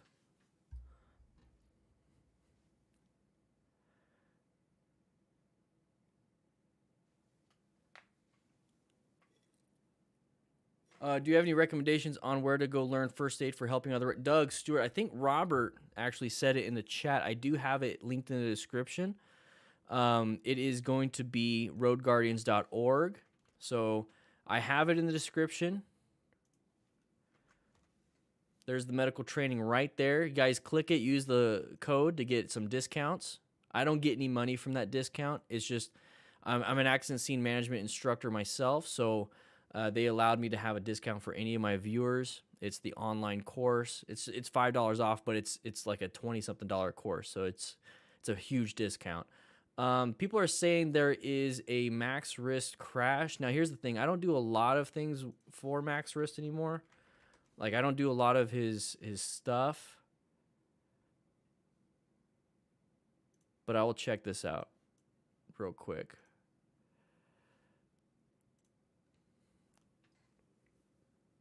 I got my man Brandon came. So here's the thing. I don't want to use all of the footage. I don't want to watch it here. I want to collect to see what happened. So we're riding through the mountains. We're going 72. I don't think it's the speed limit. Oh, he hit that bump and right into the mountain. Oh, his back. We have a pretty bad MOI on that one. Good breathing. Oh, Andrew Diaz, you had a super chat? I don't know how to recommend DDFM to riders without sounding cheesy. Dan and anyone else, how do you recommend DDFM to people without seeming like a goober? Andrew, okay, boom, there it is. I don't want you to have to do another one just to get my attention. How do you do it without sounding like a goober? So how I like to emphasize, Angel Crisis, we kind of talked about this. How I like to emphasize what I do here is I showcase the crashes because it's kind of like the culture around motorcycle riding. It's like, it's fun to see the crashes and close calls. You know what I mean? It's fun. So maybe throw it into their lap and say, hey, he goes over the crashes and close calls. A lot of these riders, like, they get like crazy hurt or they're doing some really stupid things. But here's the thing, Dan, he shows like what you can do not to have those accidents. So it's actually pretty cool, but you get to see a lot of cool crashes too. I don't know, make it sound like it's almost like most of the emphasis is on the rider that we're watching, and then they'll at least get the taste of what I do. And if they don't like what I do, then they don't like what I do. Don't make anybody do stuff that they don't want to do. That's kind of where I'm at. All right, so let's go back a little bit. So 69 miles an hour. Nice. We're going to be going, where are we going? Hit that bump. That's going to jostle the suspension a little bit. Maybe we're trying to keep up with Risty up there. And then we go a little bit wide. We're going to hit that gravel. It's going to be a nice little washout. And then we hit multiple things. Now it's a high side. We flipped over. But here's the thing. The back of our head and our back is going to hit the wall. So that's when you start to have some of those types of injuries. Thankfully, he's got full gear. Let's see what happened to him.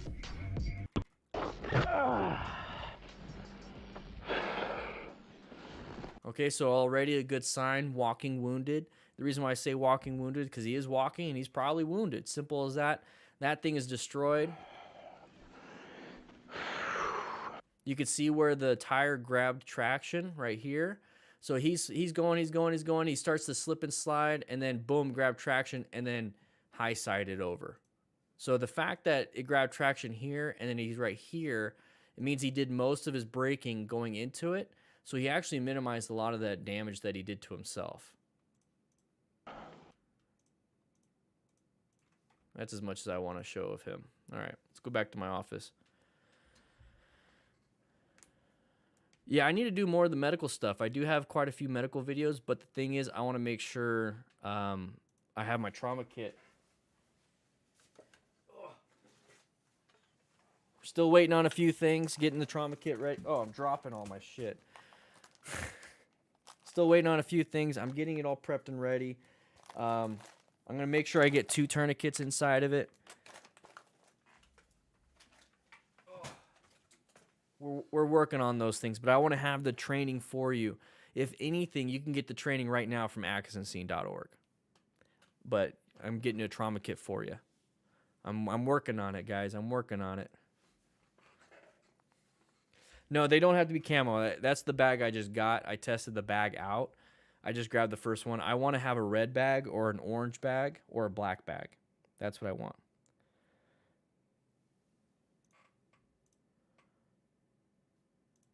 Let's double check all these things.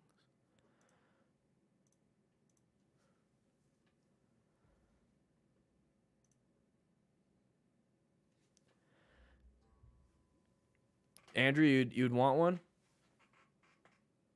Yeah, I'd have to see what the pricing would be, but it's definitely not going to be over $100. Definitely not. Definitely not. I think that's ridiculous that to have a bag over $100. I mean, I understand a lot of the materials are expensive and they're good, but that's what I'm trying to do is I'm trying to find stuff that is inexpensive but gets the job done. Last thing I want is to price something outside of somebody's ability to basically save a life. You know, that's not the point. I want people to save each other. I am part of a retired veteran group. We all started riding to help with our PTSD. We watched Dan's videos. I just completed 130 miles of nothing but training. Go Dan. Veterans appreciate you. Thank you, man. I understand, Rider Guy, exactly with the PTSD. It's a anxiety disorder. Being in full control of a machine, or even just having control of something, anything. So it could be any hobby, like woodworking. That's what I love about, I don't want to say it like that. It's not what I love about PTSD, but it's what I enjoy is that there's many different kinds of things out there that will help reduce PTSD because it's an anxiety disorder. So if you know how to combat the anxiety disorder, you can combat a lot of the PTSD. So the woodworking, you know, dog training, motorcycle riding, working out, like anything that takes your mental focus and focuses on something else, it's the thing. That's the deal. And here's the thing: motorcycle riding, you're doing something slightly dangerous, but you start utilizing the anxiety to mitigate risk. You're like, okay, I got to get this. I got a checklist. Boom, boom, boom. So you're focusing on that, not focusing on the trauma. And I speak from some experience here, with my own, and it allowed me to, so I'll just say that it allows me to pay attention to something else other than this. I'll leave it at that. But hey, thank you so much for your service. I'm glad you guys are having a great time on those motorcycles, helping each other out. That's the thing, having a group. That's why I created the crew. That's why I created the Discord too, by the way. I created the Discord just for the mental health section at first, and then it just blew up. The whole thing, 6,000 members. Crazy. And that's why, because I think having a bunch of like-minded people makes a huge difference. Sheldon with just a 20 didn't even say something. Sheldon, thank you so much. I appreciate it. Martin Gale became a crew member today. Woo! Yeah, an effective outlet. Yep. That's why I started doing motorcycle stuff. Literally, I just wanted an effective outlet. I was going through a divorce at the time when I first started riding. Want to get my opinion, how much experience riding do you... Oh, hey, Sheldon. Of course, I'll answer this one. Wanted to get your opinion. How much experience riding do you think someone should have before they look to upgrade from a starter bike? I have a Rebel 300, and that Rebel 1100 is calling my name. That Rebel 1100 is calling a lot of people's name. That is a badass bike. It is a badass bike. So how do you know when you're ready for upgrade? Now, here's the thing. I love the smaller Rebels. They're just so nimble, right? They feel good. That's a great upgrade, though. Rebel 300 to 1100, because it's almost the same platform, so you kind of already get a feel for it. It's just a bigger everything in terms of CCs, and maybe it actually is a little bit bigger, too. A little bit heavier. How do you know when you could do it? Here's the thing. Especially if you're going to be going from the same platform to the next, just higher CCs. I would go to a parking lot and practice, do your U-turns, figure eights, get super comfortable in your skill, like where you're not even thinking about it. So when it comes to learning new skills, there's that first preparation phase. So you have to gather information. You're gathering a ton of information and you're like, okay, I'm ready to actually do something. So then you go out and do it and you suck at it. That's fine. That's part of the process. So you're doing it, you're sucking. You're doubting yourself a little bit. You're doing crappy. You're making tons of mistakes, and all of a sudden those mistakes just get smaller because you're practicing. You're going to get to a point where you get into automaticity, to where that's the third stage, and that's the last stage, to where you're not even thinking about it and you're doing it. So the only person that knows that is you. So if you go out, you gather the information for the parking lot practices, gather information that we're doing here on this channel for the riding on the street, finding, locating, yellow stage, orange stage, hopefully never red and brown, but if you have to, go into red. But always understanding the sides of the vehicles, understanding how to plan your ride, that becomes now automatic instead of having to think about, okay, what position should I be in?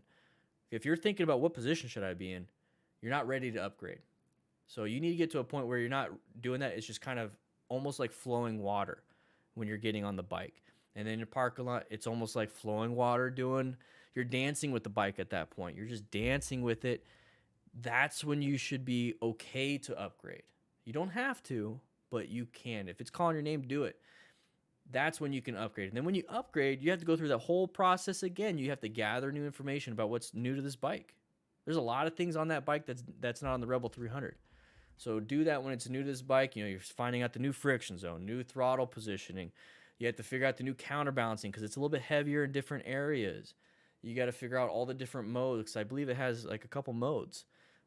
Start to understand those things. Go to a parking lot once again. Now, the stuff that you're going to do on the road with the positioning and everything, that's going to become natural too. But now, since you have a higher CC bike, more powerful bike, you have different opportunities. You have better braking. So you have a better acceleration because of the higher CCs, and you have better front brakes and rear brakes. So now you can utilize the different escape routes that you might have. You might have different areas where you can accelerate, but that also plays into it's easier to accelerate. It's easier to get trapped into the ego and pride, to where now you're not thinking about what you're doing. You're getting complacent. So that's the big issue when you start getting more and more powerful bikes. You start to think, this is just too much fun. And then you don't think about safety first. So if you're going to upgrade to a new bike, always safety first.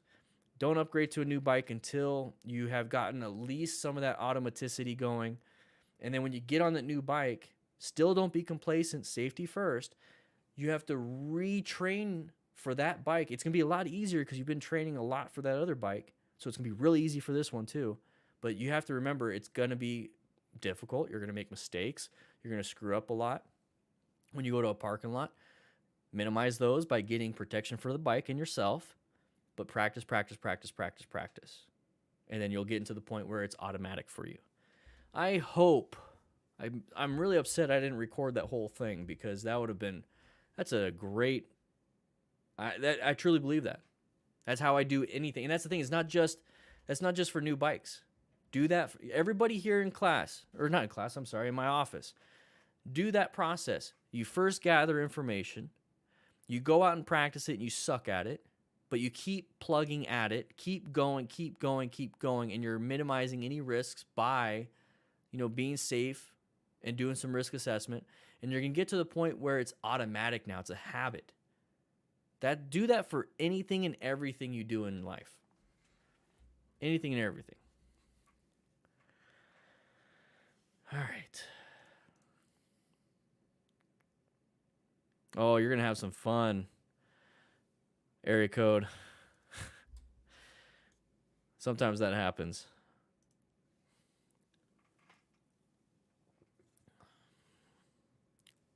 If it's completely obvious, just hide user. Just hide the user. Take some classes too. And that's the thing, great, Robert. That jump starts, because if you try to do it all on your own, you never know if you're creating a habit that is not good. So having proper direction from a coach or a trainer and from these classes gets you on the right steps, the right path. Then you practice that. Yeah, very good. Very good.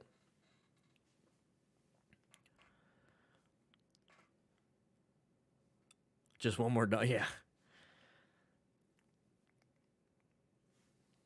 Yeah, you definitely need training more than the kit. So, guys, right now, what I recommend is accidentscene.org. It's in the description right now.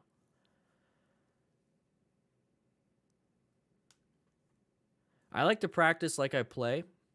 So, I don't do a lot of U-turns with one hands because, or like stuff like that. It's good to know how to do it, I guess, because it makes you understand counterbalancing and limitations versus what you can do. But if I'm going to be doing a U-turn at a stoplight, I'm not doing it with one hand. You know what I mean? So I'm not practicing how to do it with one hand if I wouldn't do that out on the road.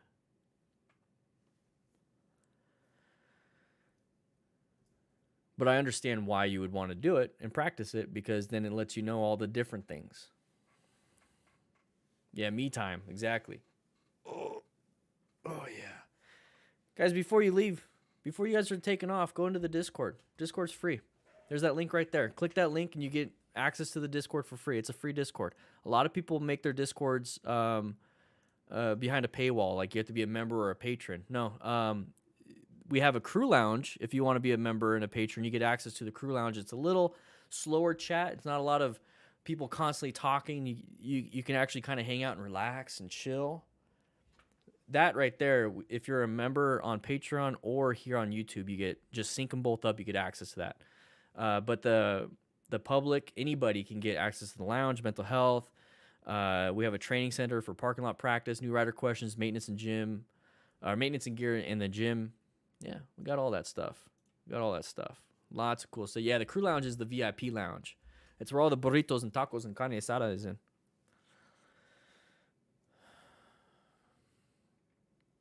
I don't want to call people names, Phil. I don't want to call people names. Still, yeah, you're supposed to. I like to ride one-handed when I'm going in a straight line. But when I get closer to an intersection, because the only time I ride one-handed is when I'm in yellow stage. Never in orange stage. Definitely never in red. So if I see an intersection or a turn coming up, if I do have my hand off for some reason, I put it back on because I recognize that there's an orange stage situation. I would love to, Copper Top. We do have a place here locally that Riders to the Rescue in Tucson. Once COVID and all that stuff kind of goes away, I'm thinking about maybe guest teaching there, or at least being there and helping and being a part of it.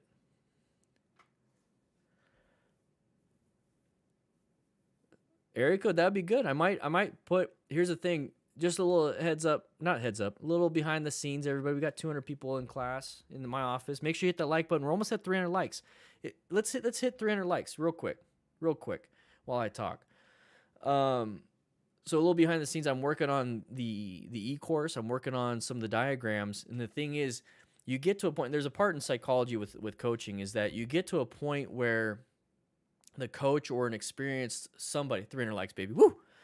You get to a point as somebody with a little experience that you forget kind of how you got to that.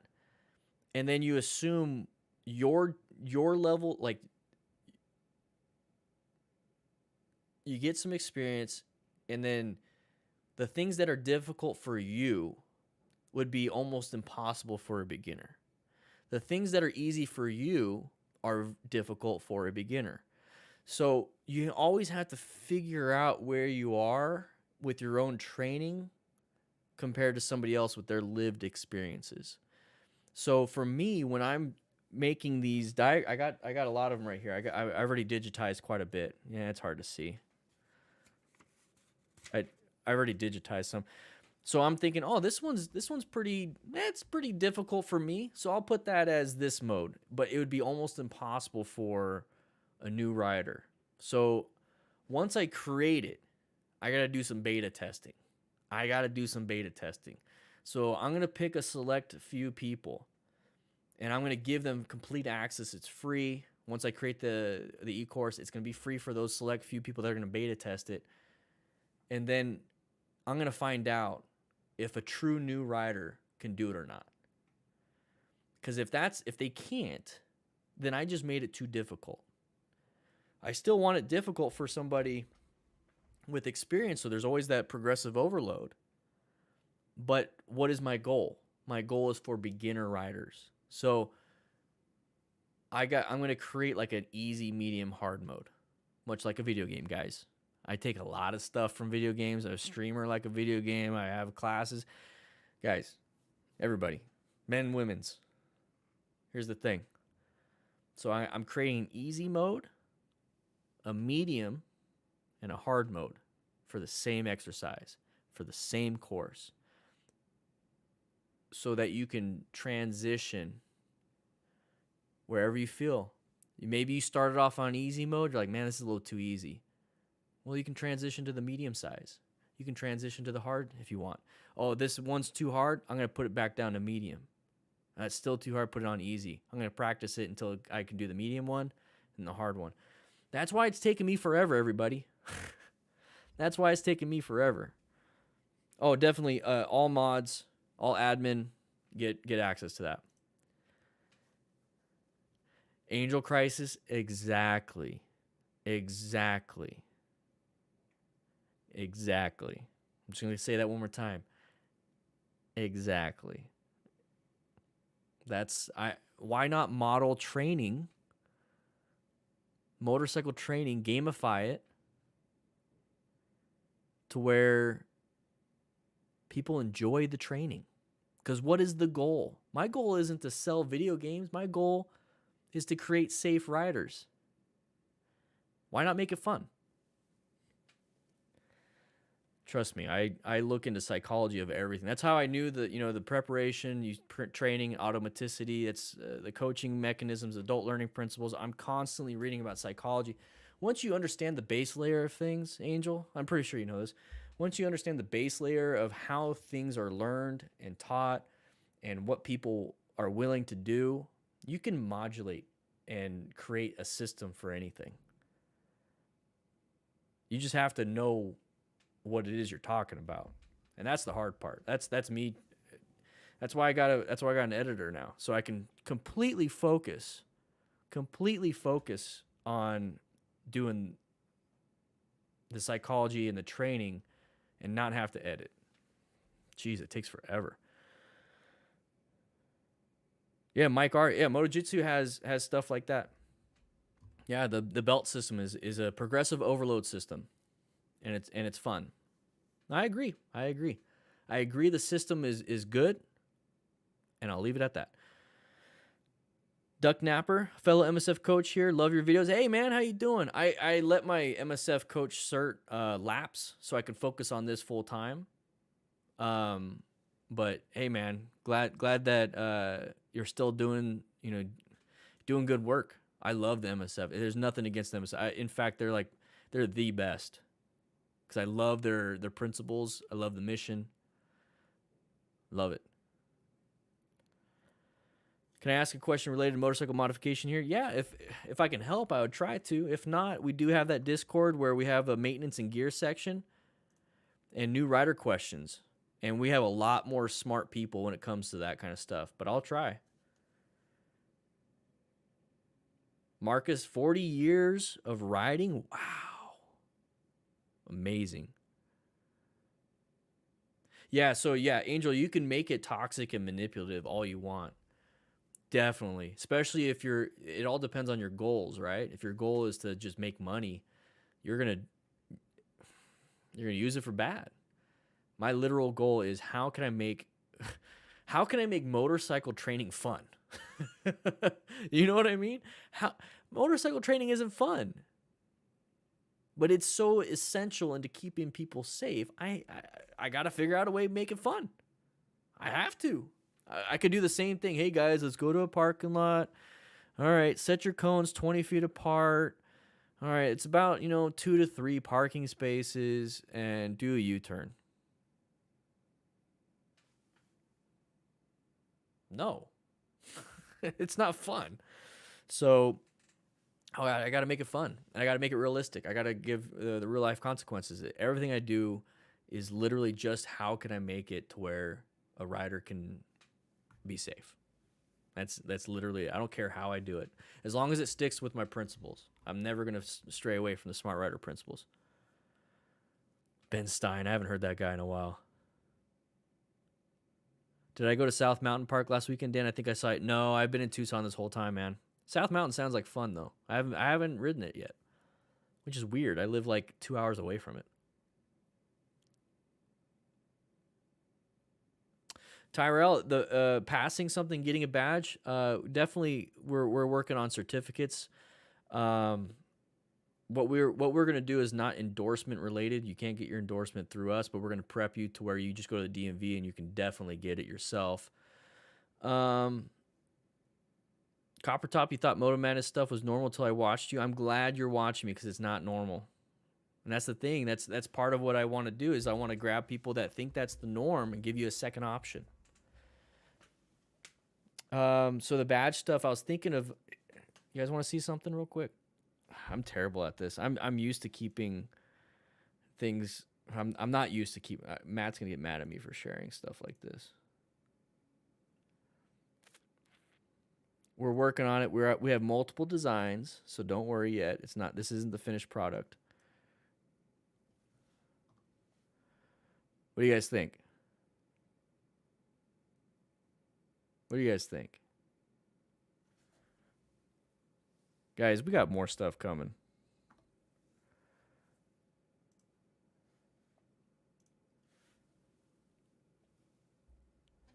Thinking about putting a rocker on the bottom. Like that would be the patch. But then putting Smart Rider once you complete the course. And then another patch when you complete the medical training course. And then another patch when you become a mentor. What do you guys think? What do you guys think? I shouldn't have shown that? Oh, all right.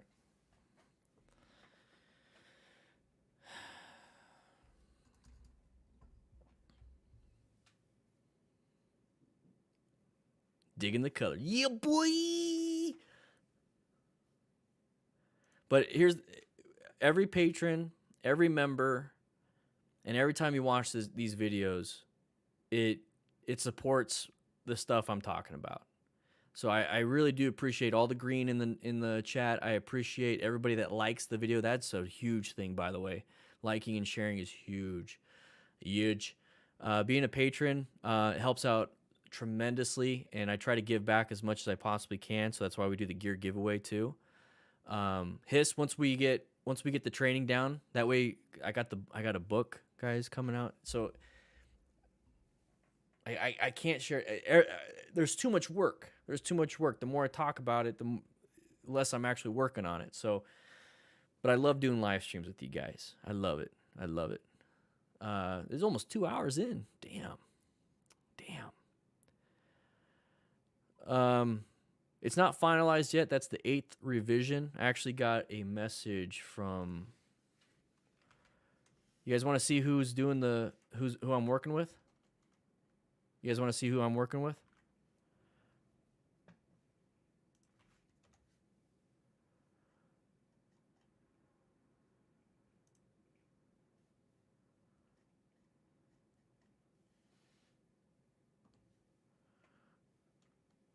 VBI, Visuals by Impulse, working with these guys. They just joined the Elgato family, so Corsair just bought them out. But who here watches video games and streamers? These are all the people that worked with VBI. That's who I'm working with right now to design everything for me.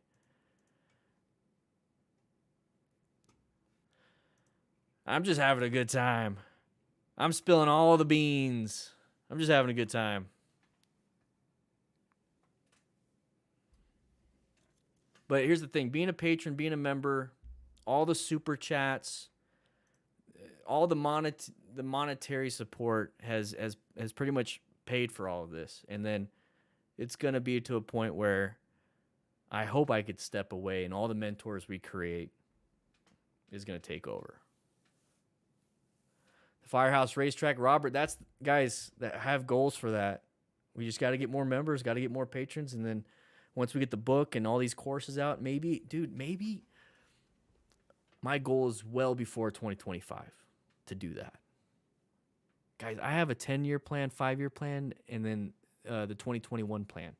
I can't share it all, though. I can't. I want to so bad. Ugh.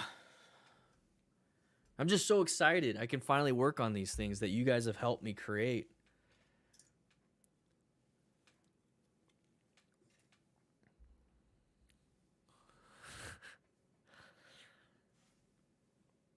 An off-road course, I'd love to move into that kind of stuff. Bobbleheads, nunya. I didn't even think about that.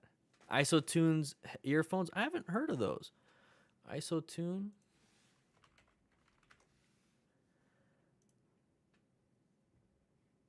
Ooh.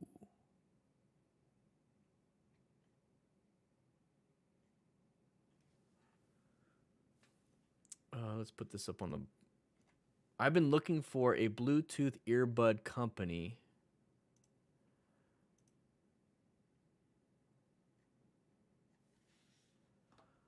For a while.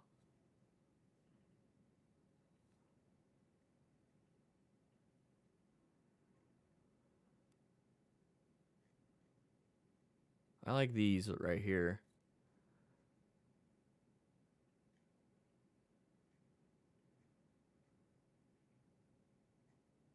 Interesting.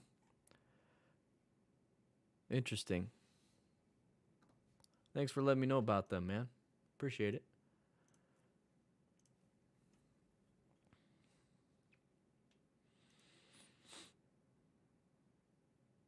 Marcus, the Mars landing is always interesting to me. Anything that's involves space is interesting. Ferritin, that'd be amazing, man. Woo-wee. Robert, thank you so much. That's awesome. That's awesome, man. I'm glad you're mentoring newer riders, keeping them safe.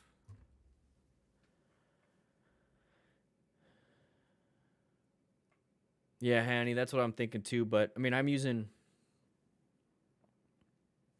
already using these, so I might be able to just use those during class. You guys barely tell that I have something? I don't have anything in this year, so I know I'm not yelling. All right, guys. Excuse me, I just burped. I gotta get going. All right. I'll see you guys around.